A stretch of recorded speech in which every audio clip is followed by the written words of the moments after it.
Hello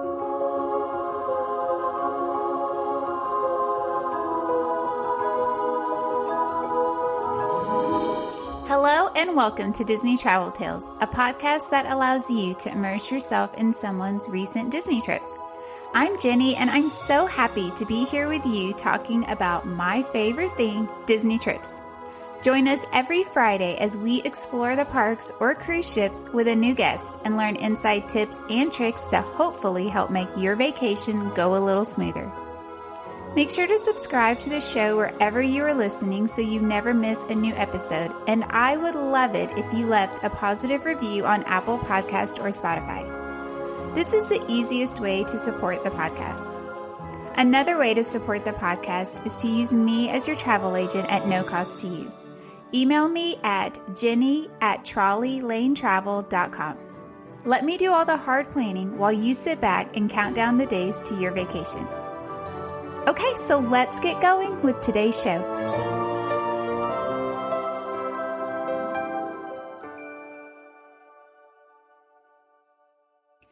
Hello and welcome. You are listening to episode 100. Y'all, I cannot believe we are finally at episode 100. Real quick, I just want to say how thankful I am for all of you listening. Back in April of 2021, when I had this idea of starting a podcast, I really didn't know what it might look like or if anyone would even listen. The only reason I am still here is because of you, so thank you. This will also be the last episode of season 5. This has been such a great season with lots of ups and downs in the podcast world, but overall I think this was the best season yet. I had so many downloads, lots of new subscribers, and overall it was just a success. I plan on taking some time to spend with my family over the holidays. That's why this will be the last episode. My oldest is a senior in high school, and I just want to soak up all the moments in this season of life while we are still a family of 5 living under the same roof.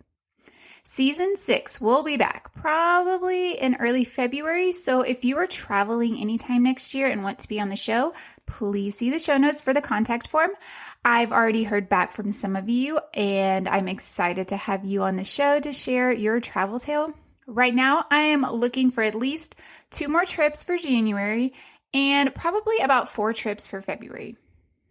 Also, if you are listening to this in real time, I am doing a huge giveaway over on Instagram. I am giving away a Loungefly purse that is in the shape of a cake. It is so cute. It has the Disney characters around it. It has Disney 100 on it, and it is just perfect for my 100th episode giveaway. And you can also get matching ears with it as well. So head over to Instagram. You can find us at Disney Travel Tales and enter that giveaway. It's super easy to enter. Saturday, December 2nd is the last day to enter the giveaway, and I will do the drawing on Sunday morning and then let the winner know. One way that you can get in 2 entries for that giveaway is to leave a positive review on Apple Podcast. So if you leave a review, take a screenshot of it, and you can either email me a picture of it or you can message me a picture of it either on Facebook or on Instagram. Okay, so moving on for this special episode, I knew it had to be about my experience doing the tour at Disneyland called Walt's Main Street Story Tour. Walt is the inspiration for me to start this podcast by just taking a risk and dreaming big. When we got back from our March 2021 Disney trip, I did not want the magic to end, and so I started listening to books about Walt. And just through he always took risks, and he was never scared to take a risk, and he was never scared of failure. And it really just inspired me to kind of jump off into the deep end and start my own podcast. So this tour has been something that I have really been wanting to do for a long time. And I knew when I got back to Disneyland that this was definitely a must-do for me. So let's just start by talking about what exactly the tour is, how much it costs, how to book it, and then I will go into my personal experience on the tour. So from the Disneyland website, it says, stroll along a storied street. On this intimate walking tour, discover hidden details, little-known facts, and endearing trivia about Disneyland Park's magnificent Main Street, USA. Listen as your dedicated tour guide regales you with behind-the-scenes stories and enchanting tidbits throughout this 90-minute experience. Plus, learn about special links to Walt Disney's boyhood town of Marceline, Missouri. It all culminates with a visit to Walt's apartment high above the Disneyland Fire Station in Town Square, where guests will have the chance to enjoy refreshments on the patio for the first time ever.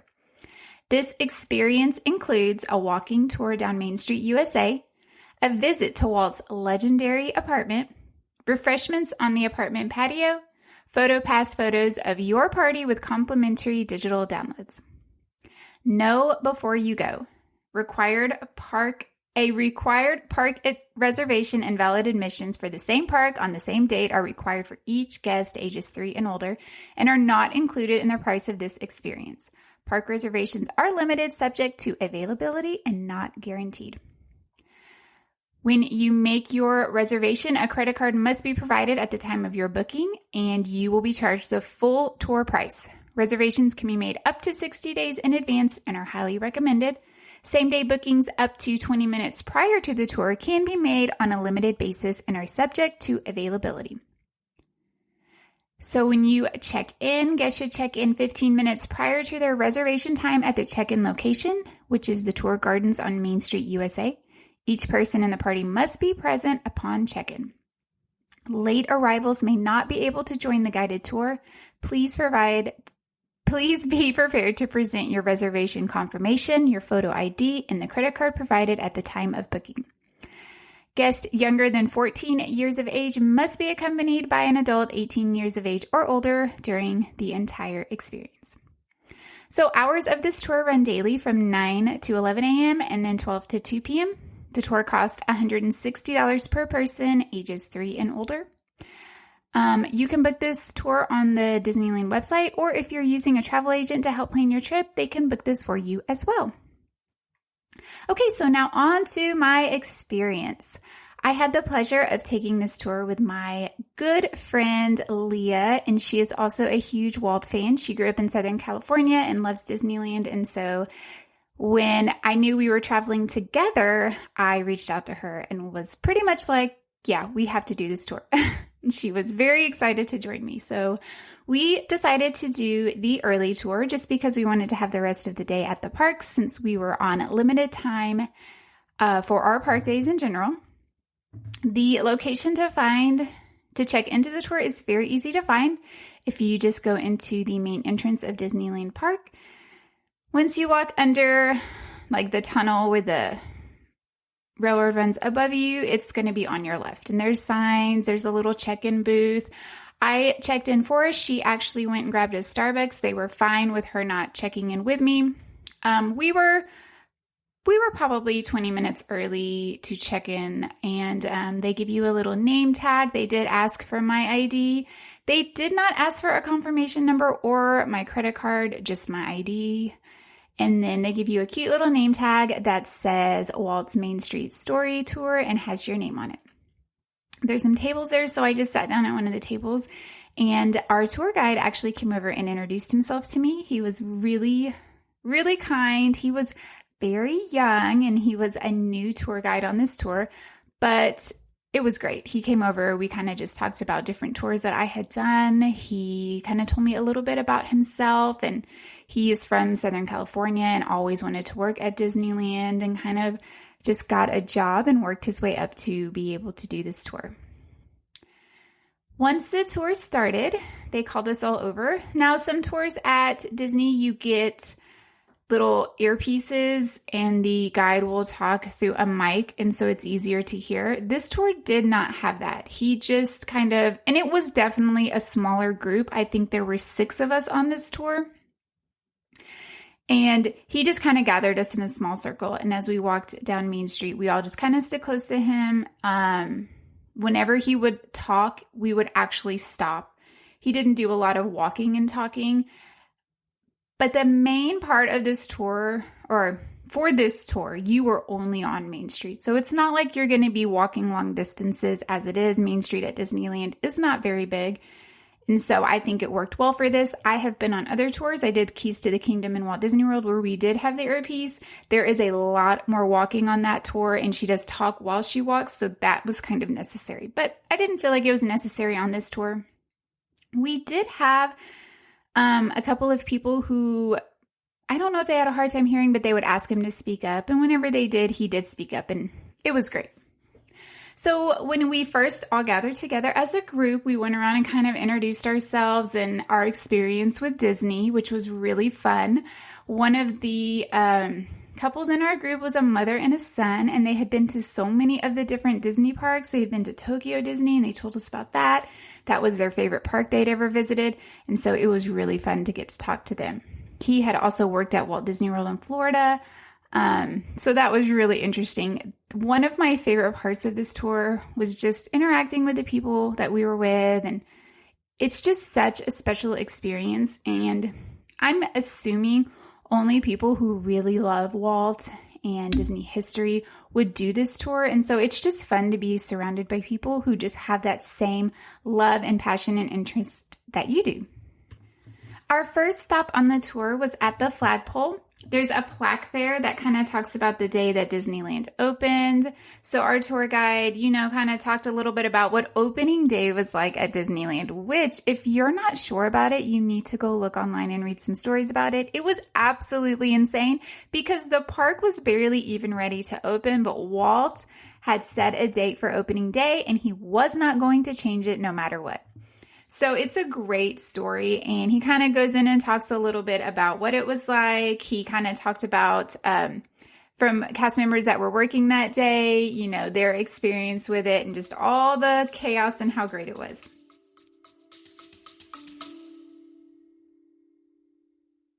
Hey parents, do your kids listen to podcasts?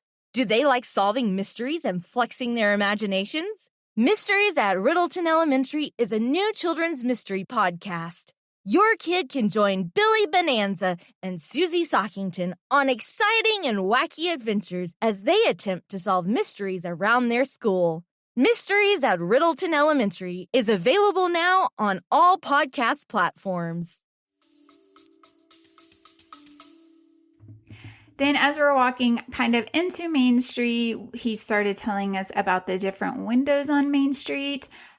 He talks about the buildings and the forced perspective of the buildings. So the buildings appear to be multiple stories. However, if you look at the buildings carefully, you would realize there's no way that anyone could stand up on the second floor. And so it's definitely not as true as it looks, but it's amazing. It looks really cool. And then the different windows on Main Street that honor the different Imagineers that helped build Disneyland. As we went further down, we went over into the Main Street Theater, and there's a special guest there named Tilly, and she works at the ticket booth. Now, Tilly is a mannequin. She is not a real person, and they change her clothing based on the season. So when you go to Disneyland, make sure you stop and say hello to Tilly and see what she is wearing. While we were there, she was wearing purple and white with some flowers, and she had a beautiful hat that hung up. The main inspiration for Main Street is where Walt grew up in Marceline, Missouri. He had just these really wonderful memories of this time in his life when he was a young child, growing up in Marceline and having the Main Street. Now, we did visit Marceline over the summer, and I will say Main Street Marceline does not look anything like Main Street USA. Main Street USA is definitely, your ideal Main Street. It's beautiful. It's very decorative, and Main Street Marceline was just like any old town that you can imagine what their Main Street would look like. But Walt really had this idea in his head of what Main Street meant to him. And this is what the Main Street USA's and at Disney World and Disneyland, this comes from, Walt's heart. This is what it meant to him. This is how he saw Main Street in Marceline. So when we started walking down Main Street, we went down the right side. And as you walk a little bit ways down, there's a little place you can turn to your right. And there's some chairs and tables that you can kind of sit and have a snack. There's restrooms back there as well. So we went back there, and just kind of looked at some of the buildings, and he talked about some of the buildings. There's a Hotel Marceline that he talked about, but my favorite was the dentist office. So there is a dentist office back there, and if you stand under the window, you can hear a dentist drilling teeth and then a person yelling, and it is so funny. It's not a constant sound, but it will go off every now and then. The best part of this is people are walking back to the bathroom, and when the sound would go off with the drill and the people yelling, you look up, they would like be looking around to see what is going on. So that was such a great touch. It was such a special little thing that he shared with us while we were on this walking tour. As we continue down, he just talked more about the buildings, the style of the building, Walt's dreams for Disneyland, what Walt really wanted Disneyland to be. If you know anything about Walt, some of this stuff is not going to be new information to you.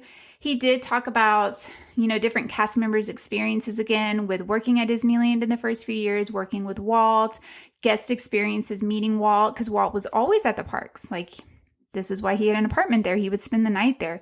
He was always here. And so if you visited the parks back in the 50s, chances are you probably ran into Walt at some point. Once we got to the end of Main Street, we crossed over the street to the Coca-Cola, or I guess it's a food store, but it has Coca-Cola windows in it. And he kind of went on to talk about some of the merchandise that's there, just some of the memorabilia with the Coca-Cola windows. He talked about, contracts Walt had with different companies, just different things like that. It was really cool.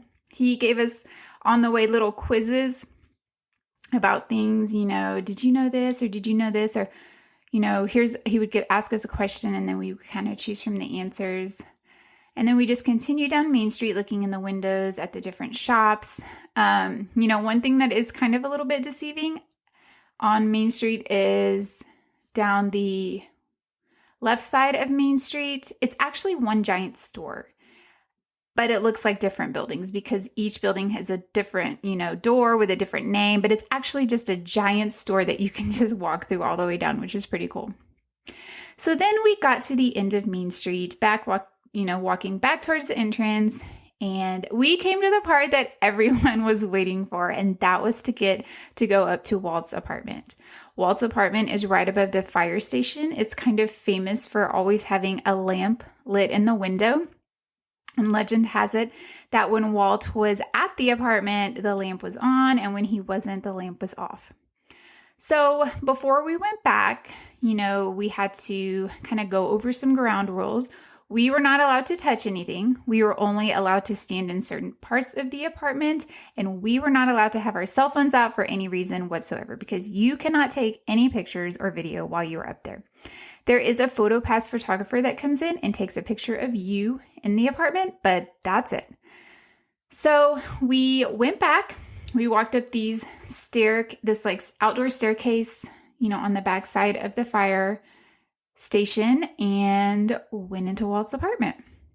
You have to set down all your bags. You cannot take in any drinks, and you have to set down all your bags at the door because they don't want you to be wearing a backpack and turn and knock something down or anything. So we went in. Here are my thoughts from being in Walt's apartment. Walking into Walt's apartment was amazing. Just being in the same place that he was in, you could really feel how special it was. It was just magical.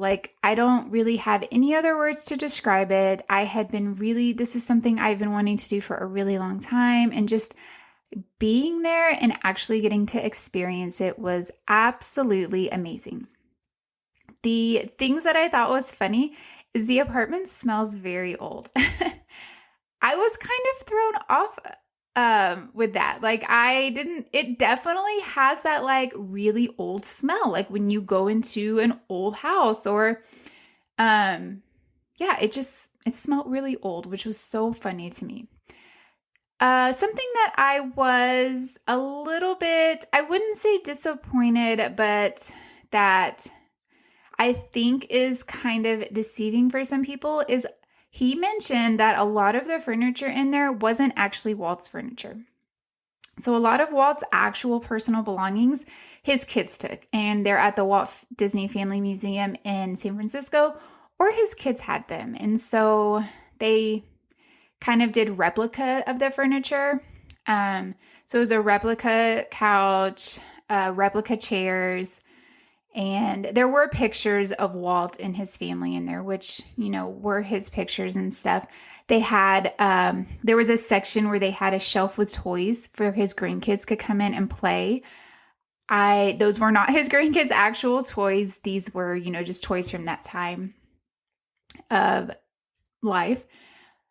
And the thing that I was most surprised about is the whole story about the lamp is not actually true. So apparently Lily and his wife loved to rearrange furniture, and she rearranged the furniture in that apartment all the time. She also loved to change out the furniture, and so things were constantly changing up there. So the whole lamp in the window, that, yes, it was there sometimes, but it was not a constant. It's not something that was always there. Now, when Walt did die, they did put the lamp there and they turned on the light in memory of him and for his, for people to kind of look up there, be reminded of Walt, and to know that he is always there at the parks with everyone. So that was interesting. And I also thought it was interesting they actually told people that. I feel like they could have just gone along with the story that the light was there and turned on when Walt was there and kind of kept that magic alive. But, I guess they figured it would leak out at some point that it actually wasn't the way it was. There was a little kitchenette there. They had the coolest dishes. They had a sandwich press that they did say was Walt's actual sandwich press. It was just really neat. Little coffee cups, serving dishes. They talked about the food that Walt liked to eat and some of his favorite desserts. His family spent a lot of time in this apartment. He would spend the night here. He would sleep on the couch. Walt was known to kind of quote unquote, scare some of the cleaning crews that would come in, because he would just be walking around Disneyland in his robe. And they really weren't quite sure what to do with him. And so, yeah, he was literally always there. Around the back of the apartment, they had his bathroom, which was really just fun to see because it's, very 50s style, very old. None of that had been changed. He had a built-in dresser that his clothes were in, a little changing area, and a mirror. When you go look at all this stuff, you can walk into the changing room, but you cannot walk into the bathroom. You can only stick your head in and look at it. It was really, really neat. All of that was so just very cool, very enjoyable. People said that, lots of guests who would come to Disneyland around that time would look up at the window and they would see Walt standing there looking out the window.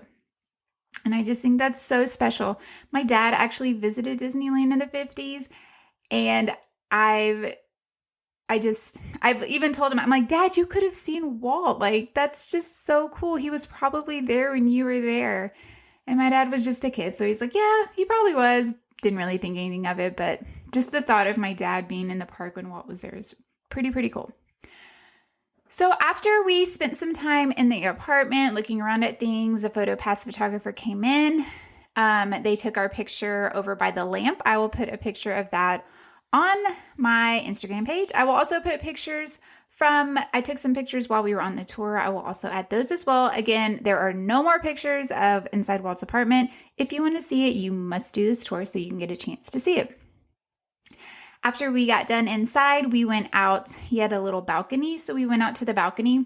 It was really cool because the way Disneyland is set up, his apartment is right behind his apartment is the Jungle Cruise. So you could hear the Jungle Cruise while we were sitting on the balcony, which was really neat. They gave us a cookie. It was like a big shortbread cookie. It was actually delicious, and some water. And we all just kind of sat out there and talked about Walt. We talked about why we loved Walt, what we loved about Walt. We talked about Disney parks, some of our favorite rides. The tour guide, we could ask him questions at this time. And what was funny is we would ask him a question, and sometimes another guest knew the answer to it, just because these people on this tour were people who loved Walt and really admired him and knew the history of Disney. And so this was just a really nice time for us to kind of just sit together and talk. We sat, I'd say like 20 minutes probably spent out here. Around this time is when my family was going to be meeting me into the park. And so I stood up and I'm like watching people walk down Main Street. And I'm sitting on Walt's balcony, just, super happy and thankful, just so thankful that I had this opportunity. And I look down and I see my husband and one of my sons walking in. And it just was a moment that I will never forget. Like, this whole tour was absolutely fantastic and I absolutely loved it. I would probably do this tour again. It's not that I would learn anything else, but just having the chance to go back in Walt's apartment. I would love to do this tour with some of my kids that really love Disney and the history. I would like to do it with my husband. He's not a huge Disney fan, but he loves history and I think he would really enjoy it. So I do think this is a tour you could do more than once if you are experiencing it with someone else.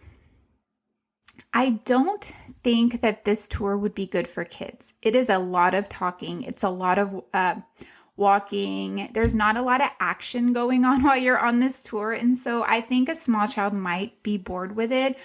I would probably say, unless you have a kid who is very into history and into Walt and the history of Walt and Disneyland, I would probably say maybe 14 and up would be good for this tour. It is expensive at $160 a person, plus your park ticket.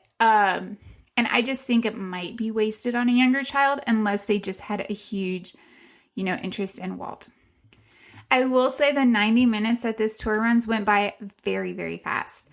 I didn't necessarily want it to end. I wanted a little bit more time in his apartment, but overall, this tour was fantastic. I highly recommend it to anyone who is looking for that kind of extra magical experience while you are at the parks.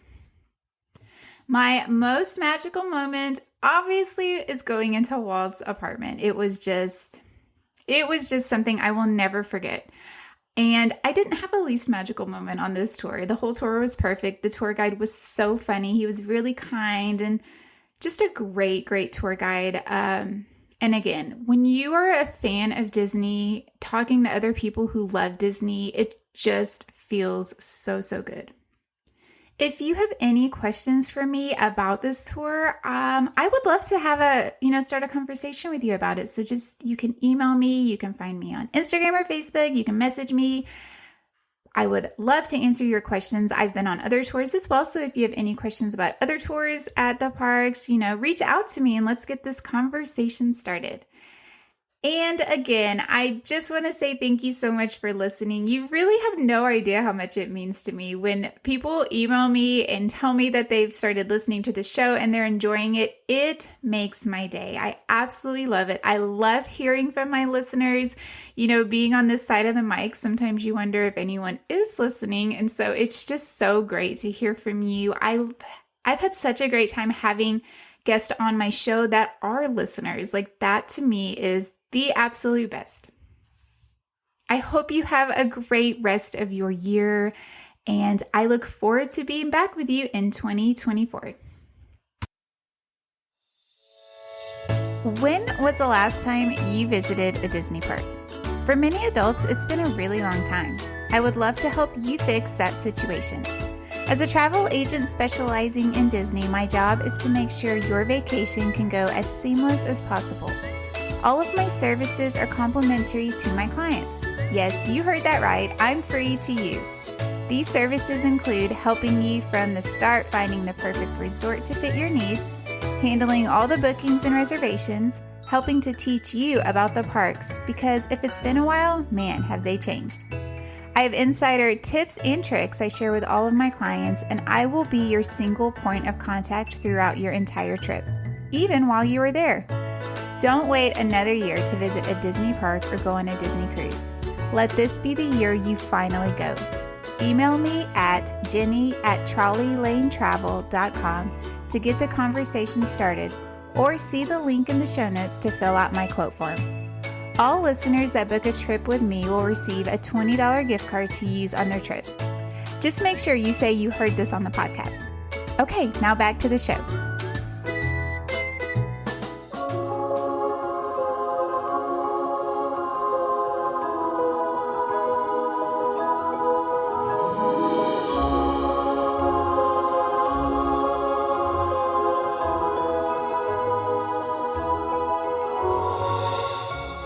Thank you for listening today. I really appreciate you spending your time over here with us, and I hope this was just what you needed to hear today. I'm always looking for new guests for the podcast, so if you are traveling to any Disney park or cruise, see the show notes for more information about being on the show. Visit the show all around the web at DisneyTravelTales.com or find us on Instagram and Facebook at Disney Travel Tales. See pictures from the guests on their vacations. Plus, this is just a great way to stay up to date with all things related to the podcast and Disney travel in general. Join me next week with a brand new episode. So until then, this is Jenny, and may all your Disney travel dreams become a reality.